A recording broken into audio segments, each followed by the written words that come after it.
بسم اللہ الرحمن الرحیم۔ اللہ کی نصرت اور مدد کے بغیر کوئی کام ہو نہیں سکتا۔ لوگ یہ سمجھتے ہیں کہ اسباب کا مل جانا یہ اللہ کی طرف سے مدد کا مل جانا ہے۔ اسباب کا مل جانا اللہ کی طرف سے مدد کا مل جانا ہے، ایسا نہیں ہے۔ اللہ رب العزت مدد کے لیے اسباب دے دیتے ہیں، لیکن یہ اسباب اللہ تعالیٰ اس امتحان کے لیے دیتے ہیں کہ یہ ان اسباب میں جو رکاوٹیں آئیں، ان رکاوٹوں کی وجہ سے یہ اسباب میں میرے حکم کو پورا کرتے ہیں یا توڑتے ہیں۔ دھیان سے بات سننا، اللہ رب العزت اسباب اس لیے دیتے ہیں کہ وہ دیکھنا چاہتے ہیں کہ ان اسباب میں میرا حکم پورا کرتے ہیں یا توڑتے ہیں۔ اگر بندہ اسباب میں حکم پورا کر دے تو اللہ رب العزت دین اور دنیا دونوں لائن کے اسباب میں اس کی مدد فرماتے ہیں، اور اگر یہ حالات کی وجہ سے حکم توڑ دے، حالات کی وجہ سے حکم توڑ دے تو اللہ رب العزت اس سے دین بھی چھین لیتے ہیں، دنیا بھی چھین لیتے ہیں۔ میری بات توجہ سننی پڑے گی بہت۔ اللہ رب العزت دین کی محنت کرنے والوں کو بھی اسباب دیتے ہیں اور دنیا کی محنت کرنے والوں کو بھی اسباب دیتے ہیں۔ دین کی محنت کرنے والوں کو تو اللہ تعالیٰ غیبی اسباب دیتے ہیں، کیسے؟ غیبی اسباب، اور دنیا کی محنت کرنے والوں کو اللہ تعالیٰ ظاہری اسباب دیتے ہیں، اور دین کی محنت کرنے والوں کو اللہ تعالیٰ غیبی اسباب دیتے ہیں۔ دنیا کی محنت کرنے والوں کو دنیاوی اور ظاہری اسباب دیتے ہیں، دین کی محنت کرنے والوں کو اللہ تعالیٰ غیبی اسباب دیتے ہیں۔ جتنی صحابہ کرام کی مدد ہوئی ہے اسلام پر قائم ہونے میں باطل کے خلاف، وہ ساری مدد اور نصرت اس پر ہوئی کہ انہوں نے اللہ کے دین کی طرف نقل حرکت کے ذریعے اللہ کے دین کی طرف امت کو بلایا۔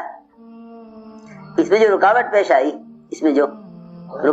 آئی انہوں نے اس رکاوٹ میں اللہ کے اس حکم کو چھوڑا نہیں، اللہ کے اس حکم کو چھوڑا نہیں۔ صحابہ کرام کی باطل کے خلاف جو مدد ہوئی اور اسلام کے قائم ہونے میں صحابہ کی جو مدد ہوئی وہ صرف شرط پر ہوئی کہ انہوں نے باوجود رکاوٹوں کے دعوت اللہ کو چھوڑا نہیں، کیونکہ جو حالات کی وجہ سے دعوت چھوڑ دیتے ہیں اللہ ان سے کام لیتے نہیں ہیں، اللہ ان سے کام لیتے نہیں۔ جو حالات کی وجہ سے حکم چھوڑ دیں اللہ ان سے کام لیتے نہیں۔ میری بات توجہ سننا بہت، کوئی ایسا موقع نہیں ملے گا صحابہ کی سیرت میں کہ جس میں انہوں نے دعوت اللہ اور دین کی محنت کو چھوڑ دیا ہو حالات کی وجہ سے۔ ہم سمجھتے تھے جو حالات کی وجہ سے کام چھوڑ دیں گے اللہ ان پر اس سے زیادہ برے حالات لائیں گے۔ تو میں نے عرض کیا کہ اللہ تعالیٰ اسباب دونوں کو دیتے ہیں، دنیا والوں کو دنیاوی اعتبار سے اور دین کی محنت کرنے والوں کو غیبی اسباب۔ اگر یہ حالات میں دعوت چھوڑ دیں تو اللہ تعالیٰ ان سے مدد کا ہاتھ اٹھا لیتے ہیں، اور اگر یہ حالات کی پرواہ کیے بغیر کام میں لگے رہیں تو اللہ رب العزت ان کے راستوں سے رکاوٹوں کو ہٹا دیتے ہیں۔ دیکھو یوسف علیہ السلام جیل میں ہیں، سارے ملک میں یوسف علیہ السلام کے خلاف ماحول بنا ہوا ہے، تہمت لگائی گئی ہے، زنا کی تہمت، اس پر بھی جیل ہو گئی۔ یہ نہیں کہ یوں انتظار کرتے کہ بھئی اللہ کی طرف بلانے کا کام جب ہونا چاہیے جب ہمارے حالات اچھے ہوں اور ہم لوگوں میں بدنام ہونے کے بجائے خوش نام ہوں، تب تو لوگ ہماری بات کو لیں گے۔ اور اگر ہم نے بدنامی کے ساتھ اور حالات میں جب سارا ملک خلاف ہے ایسے حالات میں دعوت کا کام کیا تو کیونکہ ہم پر ایک تہمت لگی ہوئی ہوگی، لوگ ہماری بات لوگ لیں گے نہیں۔ میری بات وجہ سننا، ہماری بات لوگ لیں گے نہیں، پہلے ہمارے اوپر سے تہمت ختم ہو جائے اور ہم لوگوں کی نگاہ میں پہلے اچھے بن جائیں، اس کے بعد پھر یہ کام کریں گے تو لوگ ہماری بات مانیں گے۔ انبیاء علیہ السلام پر ہر لائن کی تہمتیں لگی، لیکن انبیاء علیہ السلام نے کبھی بھی اور صحابہ نے حالات کی وجہ سے کام نہیں چھوڑا، حالات کی وجہ سے کام نہیں چھوڑا۔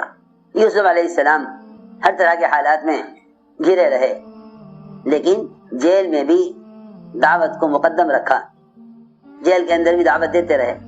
2 قیدی جیل میں داخل ہوئے، دونوں کو یوسف علیہ السلام نے ان کے خواب کی تعبیر بتانے سے پہلے انہیں دونوں کو دعوت دی۔ دونوں اپنے جیل کے ساتھیوں کو پہلے اللہ کا تعارف کروایا، اپنا دین، اپنا مذہب اور اسلام سمجھایا، اور پھر اس کے بعد خواب کی تعبیر دی۔ اللہ کی شان، اللہ تعالیٰ نے یہ غیبی مدد کی کہ جن کو تہمتیں لگا کے جیل میں ڈالا گیا تھا وہ وہاں سے وزیر مالیات بن کر نکلے، وہاں سے وزیر مالیات بن کر نکلے۔ جنہوں نے جھوٹا کر کے جیل میں ڈالا تھا انہوں نے ہی کہا کہ یوسف تم ہی سچے ہو، تم بتاؤ ہمارے خواب کا کیا مطلب ہے۔ یوسف علیہ السلام نے فرمایا کہ تم نہیں جان سکتے اس خواب کا مطلب کیا ہے، اس خواب کی صحیح تعبیر سے تمہارا پورا ملک فقر و فاقے سے اور قحط سالی سے بچ سکتا ہے۔ میں نے عرض کیا کہ اللہ رب العزت کام کرنے والوں کے راستے میں رکاوٹیں لاویں گے، حالات لاویں گے، یہ دیکھنے کے لیے کہ آیا کام کرنے والے اس حال میں بھی کام کر رہے یا نہیں، اس حال میں بھی کام کر رہے یا نہیں۔ اگر یہ حالات کی وجہ سے کام میں ذرا بھی کمی کریں گے، دیکھو حالات اور رکاوٹیں کام کو بڑھانے کے لیے ہوتی ہیں، چھوڑنے کے لیے یا کم کرنے کے لیے تو کوئی مطلب ہی نہیں۔ حالات اور رکاوٹیں کام کو بڑھانے کے لیے ہوتی ہیں کہ تم حالات میں کام بڑھاؤ، کیونکہ حالات میں اللہ کی مدد کی ضرورت زیادہ ہے۔ یعنی حالات درست ہوں گے تو کام کریں گے، بلکہ یوں کہو کہ کام کریں گے تو حالات درست ہوں گے۔ حضور اکرم صلی اللہ علیہ وسلم کی سنت یہ ہے کہ جب آپ یہ دیکھتے کہ کام کرنے والوں کو منافق اور باطل نے کسی ایسی بات میں پھنسا دیا جو کام ان کی کرنے کا نہیں ہے، تو آپ صلی اللہ علیہ وسلم صحابہ کو کسی کام میں مشغول کر دیا کرتے تھے۔ حضرت عمر نے ایک باب قائم کیا ہے، اللہ کے راستے میں نکلنے میں جلدی کرنا، اللہ کے راستے میں نکلنے میں جلدی کرنا فتنوں کو ختم کرنے کے لیے، اللہ کے راستے میں نکلنے میں جلدی کرنا فتنوں کو ختم کرنے کے لیے۔ یہ نہیں کہ فتنے ختم ہو جائیں گے تب کام کریں گے۔ اللہ تعالیٰ نے ایسے لوگوں کے بارے میں فرمایا قرآن میں کہ جو فتنے سے بچنے کے لیے کام چھوڑیں وہ خود فتنے میں پڑے ہوئے ہیں۔ اللہ نے فرمایا قرآن میں کہ جو فتنے سے بچنے کے لیے کام چھوڑیں وہ خود فتنے میں پڑے ہوئے ہیں۔ عجیب قرآن کی آیت۔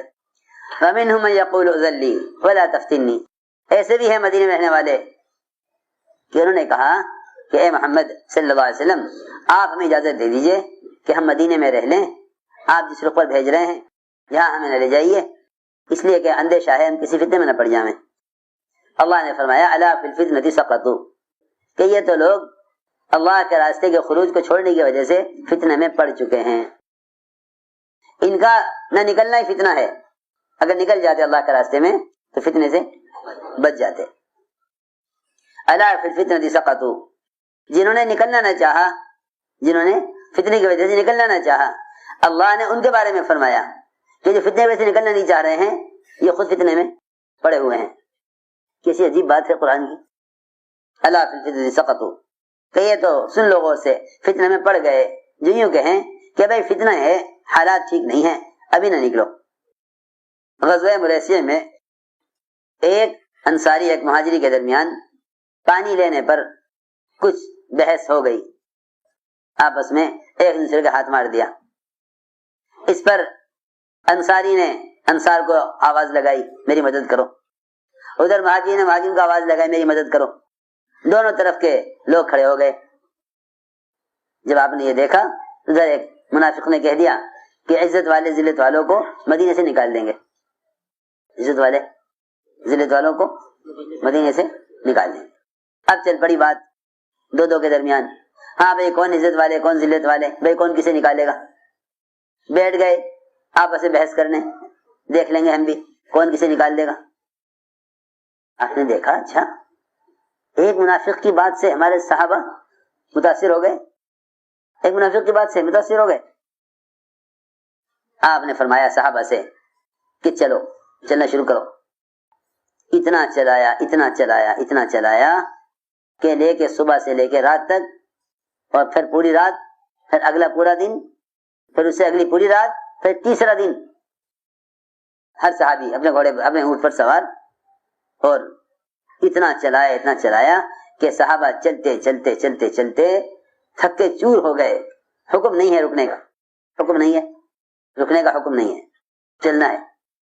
خوب چلایا اور تیز چلایا، اور فوراً نکال لیا صحابہ کو، ابھی چلو، یہاں تک کہ پورا دن پوری رات، پھر جا کے تیسرے دن دوپہر کو اجازت ملی ٹھہرنے کی۔ گرم گرم ریت، صحابہ اپنی سواریوں سے اترے اور گرم ریت پر پڑھ کے سو گئے، اس کے بھی احساس نہیں تھا کہ ریت تپ رہی ہے، گرمی ہے۔ یہ اس لیے کیا تاکہ ان کا ذہن یہ اس بات سے ہٹے، دو بھی آپس میں ایک ساتھ مل کر نہ بیٹھیں کہ وہ اس بات کا ذکر کریں گے کہ منافق نے کیا کہا۔ تو میں نے تو یہ تمہیں ایک سمجھانے کے لیے عرض کیا کہ یوں مت کہو کہ فتنے ہو رہے ہیں، بلکہ یوں سوچو کہ اللہ رب العزت کی وہ غیبی مدد جس سے فتنے ختم ہوتے ہیں اور اپنے دین پر استقامت ہوتی ہے، اس غیبی مدد کے لیے اللہ نے کیا شرط لگائی ہے، اس مدد کے لیے اللہ نے کیا شرط لگائی ہے، اس مدد کے لیے اللہ نے کیا شرط لگائی؟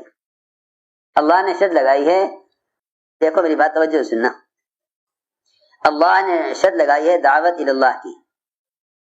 اگر تم دعوت پر مجتمع ہو اور دعوت پر قائم ہو تو اللہ تمہاری مدد کرنے والے ہیں۔ ان تنصروا اللہ ینصرکم ویثبت اقدامکم، اللہ تعالیٰ تمہاری مدد کریں گے تو تم دین کی مدد کرو گے۔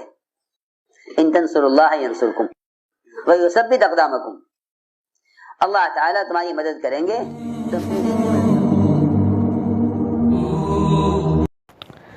جزاک اللہ خیر۔ اللہ پاک حضرت جی مولانا سعد صاحب دامت برکات عالیہ کو جزائے خیر عطا فرمائیں، اور ہم سب کو کہنے اور سننے سے زیادہ عمل کرنے کی توفیق عطا فرمائیں، آمین یا رب العالمین۔ اور آخری میں چھوٹی سی گزارش کہ آپ سب صدقہ جاریہ سمجھ کے ان کو اپنے دوستوں رشتہ داروں میں، احبابوں میں شیئر کریں۔